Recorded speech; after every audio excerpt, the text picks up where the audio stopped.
ಸಿಹಿಮೊಗ್ಗೆ ಸುದ್ದಿಗೆ ಸ್ವಾಗತ. ಇಂದಿನ ಪ್ರಮುಖ ಸುದ್ದಿ. ಇಂದು ಎಸ್ಡಿಪಿಐ ರಾಜ್ಯಾಧ್ಯಕ್ಷರಾದ ಅಬ್ದುಲ್ ಮಜೀದ್ ಮೈಸೂರು ಅವರು ಉಡುಪಿಯಿಂದ ಮೈಸೂರಿನ ಕಡೆಗೆ ಪ್ರಯಾಣಿಸುತ್ತಿದ್ದ ವೇಳೆ ರಸ್ತೆ ಮಧ್ಯೆ ಅವರ ಕಾರಿಗೆ ಆಕಸ್ಮಿಕವಾಗಿ ಬೆಂಕಿ ಕಾಣಿಸಿಕೊಂಡ ಘಟನೆ ನಡೆದಿದೆ.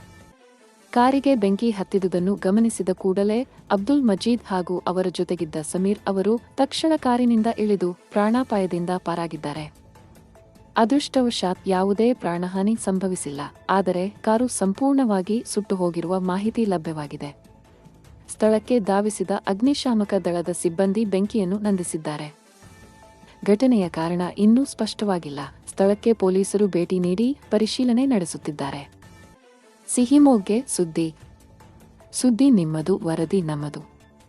ಸುದ್ದಿ ಹಾಗೂ ಜಾಹೀರಾತಿಗಾಗಿ ಸಂಪರ್ಕಿಸಿ. ನಿಮ್ಮ ಬೆಂಬಲ ನಮಗೆ ಪ್ರೋತ್ಸಾಹಧನ.